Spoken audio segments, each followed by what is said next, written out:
सो hello दोस्तों। मैं Ritesh Raj, all India rank SSC JE 2024 में मेरी ऑल इंडिया रैंक 18 है। एंड मैंने आपके लिए पीवाईक्यू सीरीज़ स्टार्ट किया था। उस पीवाईक्यू सीरीज़ में हम लोगों ने 60 क्वेश्चन तक अटेम्प्ट कर लिए थे। क्वेश्चन नंबर 60 तक सॉल्व किया था हम लोगों ने। अभी मैं आपको 61 से 70 तक सॉल्व करवाऊँगा। ओके, इस 61 से 70 तक मैंने काफ़ी सारे मिस्टेक किए थे ड्यूरिंग एग्ज़ाम। एंड वो आपको मैं इस वीडियो में बताऊंगा कि क्या क्या मैंने मिस्टेक थे। एंड आउट ऑफ प्रेशर भी बहुत सारे मिस्टेक हुए थे। ओके गाइस, वीडियो को स्टार्ट करते हैं। And I am so sorry, आज मैं थोड़ा लेट हो गया क्यों मैं टाइम से रिकॉर्ड नहीं कर पाया वीडियो, क्योंकि मैं शाम को थोड़ा एक किसी फंक्शन में चला गया था, तो बिजी था मैं वहाँ पे। ठीक है दोस्तों, चलो वीडियो को स्टार्ट करते हैं। इस क्वेश्चन में पूछा है इन्होंने कि the average demand of a plant is 55 megawatt. ठीक है, find the maximum energy that can be produced if the plant is running at full load according to the operating schedule. The plant use factor is 60%। ठीक है, simply plant use factor का जो formula मैंने आपको पहले बताया था, वो kilowatt hour generated divided by plant capacity into number of hours of use. इस क्वेश्चन में फाइंड क्या करना है? Maximum energy that can be produced. Maximum energy क्या हो सकता है भाई? प्लांट कैपेसिटी जो है उसी को नंबर ऑफ आवर्स यूज से अगर मैं मल्टीप्लाई कर दूँ तो यही है maximum energy that can be produced, है ना। किसी भी प्लांट का जो कैपेसिटी है उसको जितने घंटे चला रहे हैं तो उतना ही मैक्सिमम एनर्जी प्रोड्यूस करेगा ना वो। ठीक है, तो इस चीज़ को हम लोगों को फाइंड करना है। कैपेसिटी प्लांट यूज़ फैक्टर दिया हुआ है, किलोवाट आवर जनरेटेड दिया हुआ है 55 मेगावाट। ठीक है, चलो अप्रोच करते हैं क्वेश्चन को। 0.6 इक्वल टू 55, मैं maths 55 divided by maximum energy that can be produced. अब देखो मैं मैक्सिमम एनर्जी निकालता हूँ, तो ये आपका आएगा 55 divided by 0.6, that is equal to 91.667। ठीक है, 92 इसको मान लो एवरेज करके। ये 92 मेगावाट आवर मैंने आंसर निकाला था एग्ज़ाम में। ठीक है, जो कि गलत था। मैंने ये गलती कैसे की? एंड मैं कैसे क्या की, मतलब मैं हड़बड़ी में ध्यान नहीं दिया कि ये मेगावाट में है। ठीक है, मेगावाट होता है पावर। ठीक है, एनर्जी होता है किलोवाट आवर। ठीक है, तो एनर्जी देने के लिए आपका इसमें जो है ऑपरेटिंग शेड्यूल लिखा है बस। ठीक है, ऑपरेटिंग शेड्यूल लिखा है, कुछ परफेक्ट टाइमिंग नहीं लिखा है कि ये जो प्लांट है इतने देर तक चल रहा है, इस हिसाब से आप एनर्जी निकाल लो। ठीक है, जब कुछ भी नहीं लिखा है तो आप 24 आवर्स को एक बेस समझ के क्वेश्चन को सॉल्व करो। ठीक है, अब 24 आवर को बेस समझ के मैं क्वेश्चन को सॉल्व करूँगा तो यही चीज़ क्वेश्चन जो है ऐसे सॉल्व होगा। 0.6 हो गया इधर, 0.6 मैं ऐसे लिखा हूँ कि 60% है। ठीक है, लेट मी पहले मैथ सॉल्वर को मुझे ऑफ करने दो। अब देखो 60% है, इसको मैं अगर परसेंटेज को हटाऊंगा तो 100 नीचे आएगा, 0.6 ही हो जाएगा वो। किलो वाट आवर जनरेटेड तो 55 मेगावाट था। कितने घंटे पे हम लोग लेंगे? 24 घंटे पे। ठीक है, 24 आवर्स, तो किलोवाट मेगावाट आवर हम लोग को मिल जाएगा। प्लांट कैपेसिटी ये वही है जो मैंने आपको बोला, मैक्सिमम एनर्जी जो प्रोड्यूस कर सकता है प्लांट अगर वो 24 घंटे अपने कैपेसिटी पे रन करे तो। ठीक है, तो मैक्सिमम एनर्जी आपका कितना आ जाएगा? 55 इंटू 24 डिवाइडेड बाई 0.6। ठीक है, मैं 10 ऊपर आ गया, 6 से 4 टाइम्स में जाएगा ये।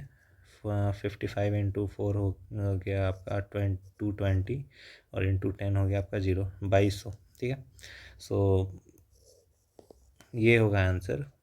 ये वाला मैंने गलत कर दिया था क्वेश्चन एग्ज़ाम में। इसका आंसर 2200 मेगावाट आवर होगा।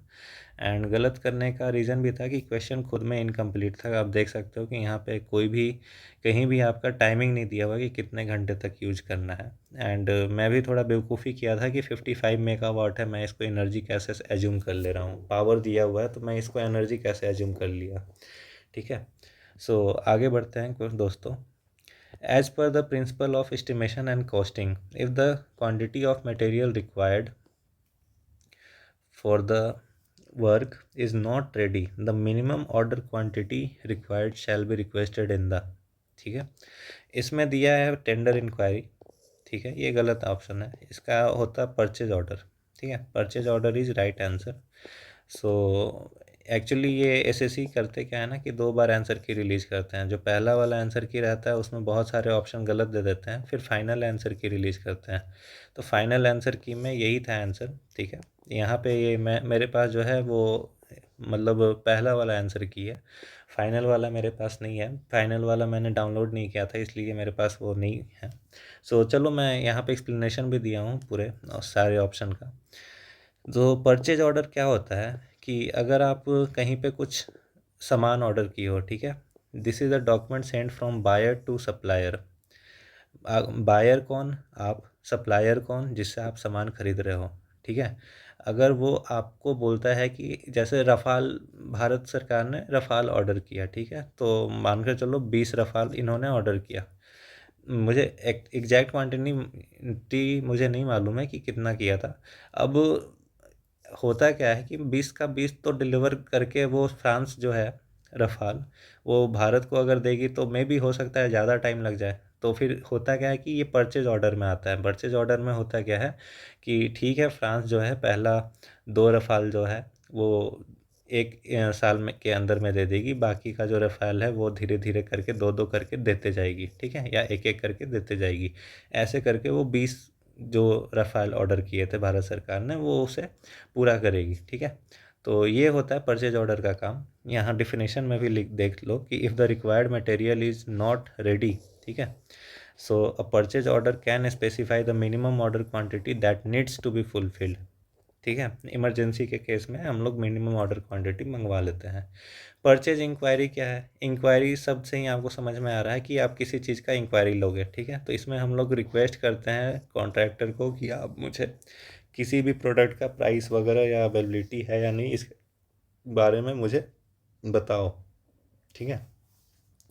टेंडर इंक्वायरी सिमिलर, मतलब अगर मानकर चलो टेंडर कोई निकाला है, ठीक है, तो ठेकेदार जो है उसका इंक्वायरी करेगा कि उसके लिए साइट विजिट वगैरह करेगा, बिडिंग प्रोसेस जो है उस पे आएगा, ठीक है। वो ऑफ़र सबमिट करेगा, ठीक है। तो ऑफ़र सबमिट करेगा यानी कि जो भी आपने किया है, टेंडर निकाला है, उसमें वो मतलब अगर कर चलो पार्टिसिपेट करता है तो वो अपना ऑफ़र देगा कि हाँ ये मैं इस काम को मैं इतने में करके दे दूँगा। सो ये होता है टेंडर इंक्वायरी। इसके बाद कंपैरेटिव स्टेटमेंट होता है। मानकर चलो एक काम है उसमें आ गए 4 इंसान, ठीक है, 4 कॉन्ट्रैक्टर आ गए। 4 कॉन्ट्रैक्टर आ गए तो मैं चारों का सबसे पहले कंपैरेटिव बनाऊंगा। कंपैरेटिव, ठीक है, कि चारों कॉन्ट्रैक्टर मुझे क्या चीज़ ऑफ़र कर रहे हैं, ठीक है। चारों में जो सबसे बेस्ट रहेगा उसको, मतलब चारों में मतलब मानकर चलो कोई ऐसा कॉन्ट्रैक्टर निकला जो वो चीज़ ऑफ़र नहीं कर रहा तो उसको एलिमिनेट कर देंगे यहीं पर, ठीक है। बाकी के जो 3 कॉन्ट्रैक्टर हैं वो अगर सेटिस्फाई कर रहे हैं जो भी मेरा कंप्लायंस है तो उनको मैं, उनका फाइनेंशियल बिड ओपन होता है बाद में। तो पहले कंपैरेटिव बनता है फिर फाइनेंशियल ओपन होता है, ठीक है। तो ये होता है कंपैरेटिव। तो इस क्वेश्चन के हिसाब से minimum order quantity required shall be requested in the purchase order. Purchase order इसका करेक्ट आंसर है, ये टेंडर इंक्वायरी गलत है। सो चलिए दोस्तों आगे बढ़ते हैं क्वेश्चन में। The current amplification factor for transistor in common base configuration is 0.75। अब देखो कॉमन बेस कॉन्फ़िगरेशन जहाँ भी है तो वहाँ पे अल्फ़ा होता है, ये मुझे याद है, मैं आपको समझाता हूँ कैसे। अब देखो करेंट एम्पलीफिकेशन फैक्टर से तो आपको इतना समझ में आ रहा है कि करेंट गेन के बारे में बात हो रहा है, ठीक है। ये है कॉमन कॉमन बेस का कॉन्फ़िगरेशन। कॉमन बेस का कॉन्फ़िगरेशन, यहाँ पे बेस जो है ये कॉमन है, बेस जो है कॉमन है, ये ट्रांजिस्टर का डायग्राम है ओवरऑल, ये इमीटर टर्मिनल, ये कलेक्टर टर्मिनल, ठीक है। अब यहाँ पे देखो आप, मैं सॉल्व करता हूँ इस क्वेश्चन को। अब यहाँ पे आई जो होता है वो होता है आपका आई बी प्लस आई सी, ठीक है, एज पर के सी एल भी आप मान लो। और नॉर्मली, हाँ नॉर्मली अगर आप के सी एल से देखोगे तो ऐसे रहता है। एंड उसके बाद अल्फ़ा क्या होता है? अल्फ़ा हो गया आपका करेंट गेन। तो ये हो, ये है आपका आउटपुट, ये है आपका input. Output by input current ही आपका करंट गेन होगा। तो आउटपुट करंट क्या है, आईसी है। इनपुट करंट क्या है, आई है। आई यहाँ पे आपका आईसी से तो बड़ा ही है, दिख रहा है आपको इस इक्वेशन से कि आई जो है वो हमेशा आईसी से बड़ा है, और आईसी बाई आई जो है आपका वो करंट गेन है। तो अल्फ़ा जो है आपका करंट एम्पलीफिकेशन फैक्टर है, ठीक है, जो होता है आईसी बाई आई। इसका जो वैल्यू हमेशा 1 से नीचे रहेगा। आइडियल वैल्यू जो है वो इसका 1 होगा आइडियली, ठीक है। यहाँ पे मैं आइडियल लिख देता हूँ। अब चलो इस क्वेश्चन को सॉल्व करते हैं। सो अल्फ़ा दिया है 0.75, आपको आईसी फाइंड करना है, और आई दिया है 4 एम्पियर। देख लो यहाँ पे मीटर करंट जो है 4 एम्पियर है, ठीक है। तो आईसी आपका कितना हो जाएगा, 3 हो जाएगा। अब चलो इस आईसी को इस इक्वेशन में पुट करते हैं। आई आपका कितना था, 4 एम्पियर। आई बी आपको फाइंड करना है, प्लस आईसी कितना है, 3। आई बी कितना हो जाएगा दोस्तों, 1 एम्पियर, ठीक है। बहुत सारा सिंपल सा क्वेश्चन था, 1 एम्पियर इसका आंसर, मैंने भी उसे ही टिक किया था। आगे बढ़ते हैं दूसरे क्वेश्चन में। Which of the following coefficient provides the relationship between the electric field intensity and the transmitted wave to the incident wave in medium of origin? अब देखो, एक होता है मीडियम, ठीक है, ये होता है मीडियम। अगर मानकर चलो इससे कोई भी लाइट आपका पास कर रहा है, ठीक है, मैं इसका कलर चेंज कर देता हूँ, समझने में आसानी होगी। कोई भी लाइट पास कर रहा है तो ठीक है, उस लाइट का एक हिस्सा जो है वो ट्रांसमिट कर जाएगा, दूसरा एक हिस्सा जो है रिफ्लेक्ट कर जाएगा। ये ट्रांसमिट कर गया, रिफ्लेक्ट कर गया, ठीक है। तो जो ट्रांसमिटेड बाय इंसिडेंट का जो रेशियो रहता है उसको फ्रेस्नल रिफ्लेक्शन बोलते हैं, ठीक है। ये चीज़ मुझे, मैं जब एग्ज़ाम दे रहा था उस टाइम मुझे नहीं पता था, ठीक है। तो इस क्वेश्चन में मैंने क्या किया कि मैंने लगाया ऑप्शन एलिमिनेशन मेथड, ठीक है। ऑप्शन एलिमिनेशन मेथड मैंने लगाया तो मुझे ये चीज़ तो समझ में आ गया कि फ्री स्पेस तो नहीं होगा, सिग्नल एटेन्यूएशन भी नहीं होगा। एटेन्यूएशन मतलब दबाना, ठीक है। ये दोनों ऑप्शन तो नहीं होगा। मैं डाउट में था फील्ड रिफ्लेक्शन के, फ्रेस्नल रिफ्लेक्शन के। अब देखो मेरे साथ है ना कि मैं फ्रेस्नल रिफ्लेक्शन कभी टर्म सुना ही नहीं, ठीक है, कभी नहीं सुना। मैं पहली बार एसएससी जेईई 2024 के सीबीटी 1 में मैं ये वर्ड पढ़ा। मुझे अभी प्रोनाउंस कैसे करते हैं ये भी नहीं मुझे समझ में आता है, ठीक है। तो फ्रेस्नल कांस्टेंट के बारे में मैंने नहीं पढ़ा कभी, तो मैं फील्ड रिफ्लेक्शन जो था ऑप्शन, मैं इसे टिक करके आ गया, जो कि था गलत, ठीक है। बाद में मैं आया देखा कि फ्रेस्नल रिफ्लेक्शन है, फिर बाद में मैंने नेट पे देखा कि सर्च किया कि क्या होता है, तो मुझे समझ में आया। एंड फ्रैक्शनल रिफ्लेक्शन का यही है आपका डिफिनेशन जो इस क्वेश्चन में दिया हुआ है। अगर आप कॉपी मेंटेन करते हो तो इस चीज़ को आपने कॉपी में लिख लेना एंड बार बार रिवाइज करना, क्या पता आप दोबारा ऐसे रिपीट कर दे तो आपका एक नंबर तो सिक्योर हो जाएगा, ठीक है। चलो अगली क्वेश्चन में बढ़ते हैं। Question number 65. In an electric circuit, the sum of EMFs of all the sources met on the way plus the voltage drop in resistance must be zero. यार देखो ये तो बहुत बेसिक सा क्वेश्चन है। केवीएल का ये डेफिनेशन दिया है यहाँ पे, ठीक है। केवीएल का डेफिनेशन क्या होता है, sum of all the voltage drop और voltage rise in circuit is zero, ठीक है।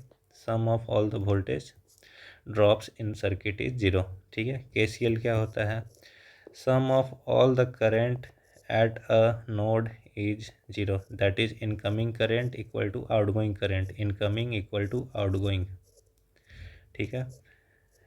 केवीएल जो है law of conservation of energy पे बेस्ड है, और केसीएल जो है, मैं उल्टा तो नहीं बोल दिया, केवीएल जो है आपका law of conservation of energy, and KCL actually मैं इस पर थोड़ा डाउट में हूँ, तो मैं बाद में आपको किसी क्वेश्चन में ये रिपीट होगा कॉन्सेप्ट तो मैं समझा दूंगा।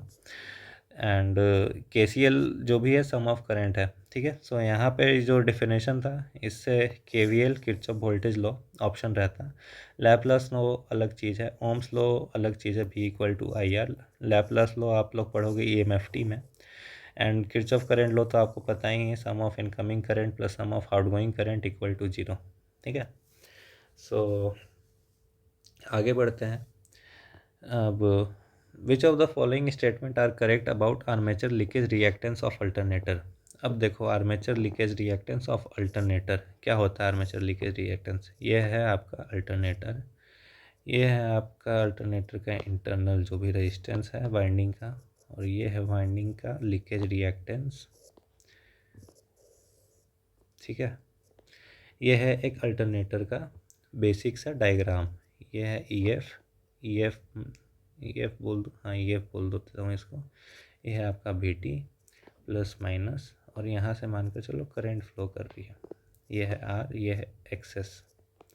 तो एक्सेस जो होता है दो कंपोनेंट से मिलकर बना होता है, एक होता है XAL और एक होता है XAR। ठीक है, ये दोनों का जो कॉम्बिनेशन होता है वो होता है एक्सेस। तो एक तो होता है आर्मेचर के वजह से रिएक्टेंस और दूसरा होता है लीकेज रिएक्टेंस। ठीक है, अब इस क्वेश्चन में क्या पूछ रहा है कि which of the following statement are correct about the armature leakage reactance. It is dependent on the load current. हाँ जी, बहुत ही ज़्यादा। अगर मानकर चलो ये वाइंडिंग है, ठीक है, ये वाइंडिंग में ये वाइंडिंग है, अगर इसमें से जितना ज़्यादा करंट फ्लो करेगा मतलब उतना ज़्यादा मैग्नेटिक फील्ड बनेगा। ठीक है, उतना ज़्यादा मैग्नेटिक फील्ड बनेगा मतलब उतना ज़्यादा मैग्नेटिक फ्लक्स जो है वो लीक करेगा। ठीक है, तो लोड करंट जितना ज़्यादा उतना ज़्यादा लीकेज। अब मैं दूसरे क्वेश्चन स्टेटमेंट को पढ़ता हूँ। It does not depend on load, नहीं बिल्कुल गलत। It is dependent on phase angle between armature current and terminal voltage. अब देखो यार एक चीज़ आप यहाँ पे कि यहाँ पे आप इक्वेशन लिखोगे VT का। ठीक है, VT एंगल मैं मान के चलता हूँ इसको 0। अब यहाँ पे आप लिखोगे EF का जो एंगल है वो एक डेल्टा प्लस I का जो एंगल है phi into R plus JXS। ठीक है, सो यहाँ पे अगर आप फेजर ड्रॉ करोगे, ठीक है, फेजर में अगर बनाने की कोशिश करूँ इस क्वेश्चन में, तो ये है मेरा VT, ये है मेरा करंट जो थोड़ा लैग करता है। ठीक है, उसके बाद इस करंट में VT में, और ये है मेरा EF जो डेल्टा से लीड कर रहा है। ठीक है, EF। अब इसमें मैं ऐसे ऐड कर देता हूँ। ये है मेरा IR का ड्रॉप। ठीक है, और उसके बाद फिर मेरा है ये JIXS का ड्रॉप, JIXS का ड्रॉप, और ये है लाइन आपका, ये है आपका EF। ठीक है, मैं यहाँ पे थोड़ा गलत बना दिया था, ये है आपका लाइन EF। तो ऐसा आपका एक फेजर बनता है। तो यहाँ पे लिखा हुआ है कि does not depend on phase angle between it is dependent on phase angle between armature current and terminal voltage. जाहिर सी बात है ये जो एक्सेस है ये आपका इनके जो फेज एंगल हैं उसके ऊपर ये डिपेंड कर रहा है। ठीक है, इसका एक्सेस जो है आपका यानी कि लीकेज जो है, तो ये डिपेंड करता है। मैंने एग्ज़ाम में इतने ज़्यादा डिटेल में मैंने फिगर नहीं बनाए थे, मैंने बस स्टेटमेंट को पढ़ के आंसर को अटेम्प्ट करने का कोशिश किया था। इसके वजह से मुझे लगा कि नहीं यार ऐसा तो नहीं डिपेंड करता है, मैंने किसी किताब में पढ़ा नहीं, तो मैं इट डज़ नॉट डिपेंड वाले ऑप्शन को मार कर आ गया था। ठीक है, जो कि गलत है, डिपेंड करता है ये। ठीक है, सो इसमें option number 4 that is only statement 1 and 3 are correct, ये दोनों सही रहता है। बाकी स्टेटमेंट 2 और 4 जो है ये दोनों गलत हैं। मैंने ऑप्शन 1 चूज़ किया था जो कि मेरा गलत हो गया था इस क्वेश्चन में। सो आप ये गलती मत करना, आप लोग अच्छे से काम माइंड के साथ एग्ज़ाम में क्वेश्चन अटेम्प्ट करो, एंड काम माइंड के साथ अटेंड करोगे क्वेश्चन, सो हर क्वेश्चन बनेगा आपसे, ईजिली बनेगा। बस प्रेशर आप लोग मत लेना एग्ज़ाम में ज़्यादा। ठीक है, अब question number 67। In case of electrical installation, if cable conductors are spiraling, then resistance per unit length will। देखो ये जो क्वेश्चन है ये किसी बच्चे ने मेरे ग्रुप में पूछा था, टेलीग्राम वाले ग्रुप में, कि सर अगर स्पायरलिंग के वजह से क्या इफ़ेक्ट आता है रेजिस्टेंस पर यूनिट लेंथ पे। ठीक है, तो मैं उस टाइम पे भी बोला था इंक्रीज होता है। ठीक है, लेकिन वो बच्चा दो अलग अलग टीचर का स्क्रीनशॉट डाला था, एक तो अंकित गोयल सर का था एंड दूसरा पता नहीं किसका था। सो एक में तो सही लिखा हुआ था एंड अंकित गोयल सर वाले में वो लिख क्या दिए थे कि स्पायरलिंग और स्किन इफेक्ट दोनों की वजह से ओवरऑल जो रेजिस्टेंस है वो आपका डिक्रीज़ कर जाता है, ठीक है। एंड दूसरे वाले जो सर थे वो उन्होंने बताया था कि रेजिस्टेंस इंक्रीज़ करता है, तो मैंने भी बोला था कि रेजिस्टेंस इंक्रीज़ करता है, रेजिस्टेंस डिक्रीज़ नहीं होता है। क्यों नहीं होता है भाई? अब देखो मान के चलो ये सीधा कंडक्टर है, ठीक है। अब इसी कंडक्टर को मैं ऐसे ऐसे ऐसे ऐसे ऐसे ऐसे स्पाइरलिंग करके लेके जाऊँ, तो स्पाइरलिंग करके जाऊँगा तो एक तो इतना तक लेंथ तो आएगा नहीं, क्या पता मैं स्पाइरलिंग करके जा रहा हूँ तो ये कंडक्टर यहाँ आकर ख़त्म हो जाए, क्योंकि यही लेंथ का ना स्पाइरलिंग करूँगा मैं। अगर मुझे इस लेंथ तक कंडक्टर चाहिए तो मुझे एक एडिशनल स्पाइरलिंग करना पड़ेगा यहाँ से यहाँ तक। तो अगर मान कर चलो इसका रेजिस्टेंस आर था, तो इसका भी रेजिस्टेंस आर रहेगा यहाँ से यहाँ तक, और इस वाले रेजिस्टेंस जो है वो थोड़ा सा आर डैश पड़ जाएगा। तो थोड़ा सा जो रेजिस्टेंस है वो तो इंक्रीज कर रहा है ना स्पाइरलिंग की वजह से, तो रेजिस्टेंस पर यूनिट लेंथ जो है वो आपका इंक्रीज कर जाता है, ठीक है। सो चलो मैंने भी ऑप्शन 1 ही चूज़ किया था, एंड ऑप्शन 1 ही सही रहेगा। आई होप कि अगर वो बच्चा देख रहा है यहाँ पे तो कमेंट में ज़रूर ड्रॉप करे कि हाँ डाउट क्लियर हो गया सर। आगे बढ़ता हूँ क्वेश्चन में। The energy consumed by 5 ohm resistor carrying current 20 ampere in 10 minutes will be. अब देखो एनर्जी क्या होता है यार, एनर्जी होता है आई स्क्वायर आर इंटू टी, ठीक है। आई कितना है 20 एम्पियर है, 20 का स्क्वायर, आर कितना है 5 है, टी कितना है 10 मिनट्स है। अब देखो टी जो है हमेशा सेकेंड्स में लेते हैं, तो इसको सेकेंड से करने के लिए 60 से मल्टीप्लाई कर दिए। 20 यानी कि ये हो गया 400, ये हो गया 50, 50 क्या लिखूँ मैं, 300 लिख देता, 3000 लिख देता हूँ सीधा, ठीक है। 5 6 30 का जीरो एंड 2 एडिशनल जीरो लग जाएंगे, 3000। सो ये आ रहा है 12, और कितने जीरो हैं इधर, 5, 1 2 3 4 5। तो यहाँ से यहाँ तक जो जूल है वो हो जाएगा आपका किलो जूल, इतने जीरो में गायब कर दूंगा तो 1200 किलो जूल आ रहा है आपका आंसर। देखो 1200 किलो जूल आपका आंसर है ऑप्शन 1, जो कि सही है। बेसिक सा फॉर्मूला अगर आपको ये वाला याद रहेगा आई स्क्वायर आर टी, तो आप बेसिकली बना दोगे इस क्वेश्चन को। अब मैं आगे बढ़ता हूँ क्वेश्चन नंबर 69 में। Which of the following plays a vital role in the determination of sending end and receiving end voltage in Ringman AC distribution scheme? देखो दोस्तों, कल मैंने क्वेश्चन नंबर 51 करवाया था आपको, ठीक है। क्वेश्चन नंबर 51 में मुझसे एक गलती हो गई थी एंड मैं माफ़ी मांगता हूँ उसके लिए। मैंने आपको 4 मेथड बताए थे, ठीक है, 4 मेथड अपने हिसाब से बताए थे। एक मैंने यहाँ पे क्या बोल दिया था कि स्टार्ट कंडेंसर मेथड होता है, ठीक है, स्टार्ट कंडेंसर मेथड, जो कि ये करेक्ट टर्म नहीं था, करेक्ट टेक्निकल टर्म्स नहीं था। जिस चीज़ को मैं समझाना चाहता था उसके लिए करेक्ट टेक्निकल टर्म नहीं है, ठीक है। Start condenser method induction motor का स्टार्टर में यूज होता है, ठीक है, सिंगल फेज इंडक्शन मोटर में। मैं बताता हूँ अब आपको क्या है इसमें करेक्ट। एंड कंडेंसर मेथड जो होता है ना दोस्तों, ये 2 तरह का होता है, ठीक है।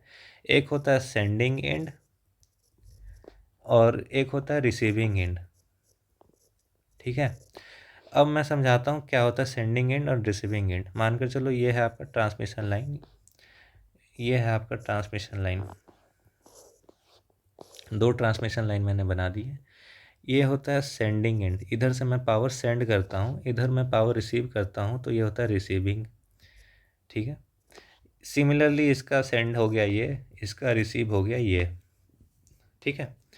अब मैं अगर कंडेंसर जो है, अब सेंडिंग एंड या रिसीविंग एंड, अगर मैं सेंडिंग एंड पे लगा दूँ कंडेंसर तो ये हो जाएगा सेंडिंग एंड कंडेंसर मेथड। अगर मैं रिसीविंग एंड पे लगा दूँ तो ये हो जाएगा रिसीविंग एंड कंडेंसर मेथड, ठीक है। तो मैंने क्या किया था कि रिसीविंग एंड आपको समझा दिया एंड कंडेंसर मेथड में, क्योंकि सबसे ज़्यादा इसी का यूज आता है।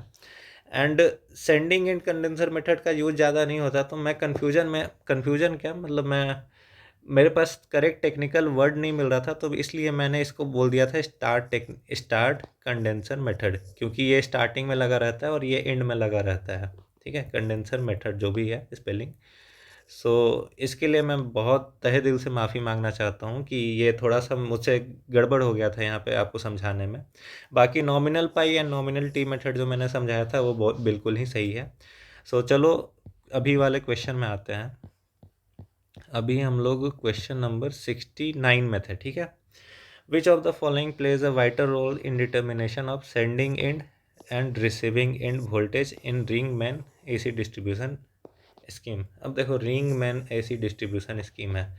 रिंग मैन मैंने आपको बताया ही कि अलग अलग सोर्स जो हैं, अलग अलग सोर्स कनेक्ट होकर आपस में रिंग बनाते हैं, एंड इसके वजह से इस पूरे सिस्टम का रिलायबिलिटी जो है वो इम्प्रूव हो जाता है, ठीक है।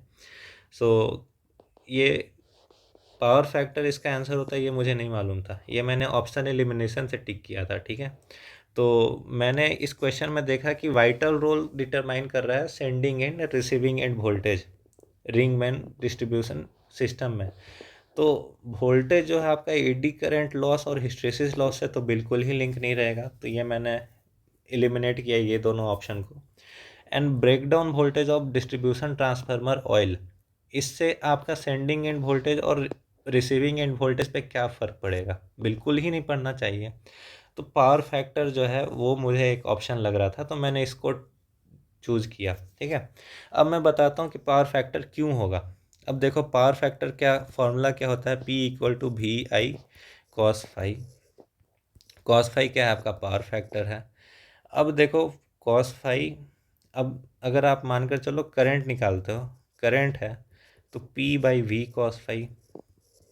अगर पावर फैक्टर आपका कम रहेगा, ठीक है, पावर फैक्टर आपका कम रहेगा तो करंट कितना रहेगा? ज़्यादा रहेगा। अगर करंट ज़्यादा है तो वोल्टेज ड्रॉप ज़्यादा रहेगा, ठीक है। वोल्टेज ड्रॉप जो कि होता है आपका, अगर मानकर चलो रेजिस्टिव लाइन है पूरा, तो IR ये आपका ज़्यादा होगा। अगर वोल्टेज ड्रॉप ज़्यादा होगा तो सेंडिंग एंड वोल्टेज और रिसीविंग एंड वोल्टेज में फ़र्क रहेगा, ठीक है। सेंडिंग वोल्टेज और रिसीविंग वोल्टेज में फ़र्क रहेगा क्योंकि वोल्टेज ड्रॉप ज़्यादा है। तो ये है इसके पीछे का कॉन्सेप्ट, ठीक है। ये कॉन्सेप्ट मुझे ट्रिक मतलब उस टाइम पे टिक नहीं किया था एग्ज़ाम में, तो मैंने पावर फैक्टर को एलिमिनेट करके ऑप्शन से मारा था। सो चलो नेक्स्ट क्वेश्चन पे। In an electrostatic instrument the sensitivity can be increased by. Sensitivity कैसे इंक्रीज करते हैं? अब इलेक्ट्रोस्टैटिक इंस्ट्रूमेंट मैंने आपको पहले भी डायग्राम दिखाया था। एक इसमें होता है फिक्स प्लेट, एक होता है मूविंग प्लेट, ठीक है। एक होता है, ये मान के चलो, ये मैं फिक्स कर देता हूँ, ये है फिक्स प्लेट और इसमें स्प्रिंग लगा देता हूँ, और ये है मूविंग प्लेट, ठीक है। अब इसमें वोल्टेज हम लोग अप्लाई करेंगे। वोल्टेज जो भी मेजर करना है, वोल्टेज मेजर करता है मेनली इलेक्ट्रोस्टैटिक इंस्ट्रूमेंट। अब ये जो वोल्टेज है वो चार्ज इसमें एक्यूमुलेट करेगा, एंड ये जो चार्ज है आपका, ये इधर नेगेटिव चार्ज हुआ, एंड ये दोनों एक दूसरे को अट्रैक्ट करेगा। यहाँ पे मैं मानकर चलो एक पॉइंटर लगा देता हूँ, इस तरीके से पॉइंटर, और यहाँ पे एक स्केल का कैलिब्रेशन कर दिया, एंड ये जो वोल्टेज यहाँ पे लिख दिया, यहाँ 10 वोल्ट रहेगा, यहाँ आया तो 20 वोल्ट रहेगा, यहाँ रहा तो 30 वोल्ट दिखाएगा, ठीक है। जिस हिसाब से मूवमेंट होगा वो वोल्टेज अपना वेरी करते रहेगा। इसमें पूछा है सेंसिटिविटी कैसे इंक्रीज कर सकते हो। तो सेंसिटिविटी इंक्रीज करना मतलब, सेंसिटिविटी क्या होता है कि कम से कम इनपुट को आपका वो डिटेक्ट कर ले, ठीक है। सो सेंसिटिविटी को इम्प्रूव करने के लिए आप इन लोग दोनों के बीच का जो अट्रैक्शन है, ये दोनों के बीच का जो अट्रैक्शन है, इस अट्रैक्शन को बढ़ा दो, ये दोनों प्लेट का। तो वो कैसे बढ़ा सकते हैं? बढ़ाने का दो तरीका है भैया। एक तो आप इसका जो डिस्टेंस है उस डिस्टेंस को कम कर दो, डिक्रीज, या फिर जो ये एरिया है इस प्लेट का, इस एरिया प्लेट का जो एरिया है इसको इंक्रीज कर दो, ठीक है। सो चलो ऑप्शन देखते हैं क्या क्या है। Increasing the distance between the plates, देखो इंक्रीज नहीं, अगर यहाँ पे डिक्रीजिंग रहता तो सही ऑप्शन होता, ठीक है। तो इंक्रीज वाला तो गलत हो गया ये। यूजिंग मैग्नेटिक डैम्पिंग मैकेनिज्म, देखो मैंने पहले भी बताया था इलेक्ट्रोस्टैटिक इंस्ट्रूमेंट में हम लोग फ्लूइड फ्रैक्शन डैम्पिंग यूज करते हैं। Fluid friction damping, fluid friction damping किसी भी इंस्ट्रूमेंट में नहीं यूज होता है, सिर्फ और सिर्फ इलेक्ट्रोस्टैटिक में होता है, तो मैग्नेटिक डैम्पिंग तो गलत है। यूजिंग फेज शिफ्टिंग कैपेसिटर, ये ऑक्सीलेटर का पार्ट है, ठीक है, ऑक्सीलेटर का पार्ट है ये, और ये आपका क्वेश्चन है मेजरमेंट का, तो कोई लेना देना ही नहीं है, ये ऑप्शन भी एलिमिनेट। बच गया last option, that is third वाला, increasing the area of plates, तो यही आपका करेक्ट आंसर रहता है, ऑप्शन नंबर 3। मैंने भी इसी को ही टिक किया था। सो ठीक है दोस्तों, आज का वीडियो मैं यहीं पे एंड करता हूँ। आई होप कि आप लोग को समझ में आया होगा। जो समझ में नहीं आया आप लोग कमेंट सेक्शन में पूछ सकते हो मुझसे। And I am so sorry, आज का वीडियो थोड़ा लेट मैं डाल रहा हूँ। मुझे खुद अंदर से गिल्ट फील हो रहा है इस चीज़ के लिए। बट आई विल ट्राई कि मैं कल टाइम पे वीडियो डाल दूँ आपके लिए। सो आई होप दैट आप प्रिपरेशन अच्छे से कर रहे होगे। All the best for your preparation and लगे रहो एग्ज़ाम के लिए। निकल जाएगा एग्ज़ाम, ज़्यादा टफ नहीं रहता है एसएससी जेईई एंड जितने भी गवर्नमेंट एग्ज़ाम है ज़्यादा टफ नहीं रहता है। मैंने 2 बार निकाला है, ठीक है? आपको बस 1 बार निकालना है, ईज़िली निकलेगा वो एग्ज़ाम, ठीक है? So all the best, thank you.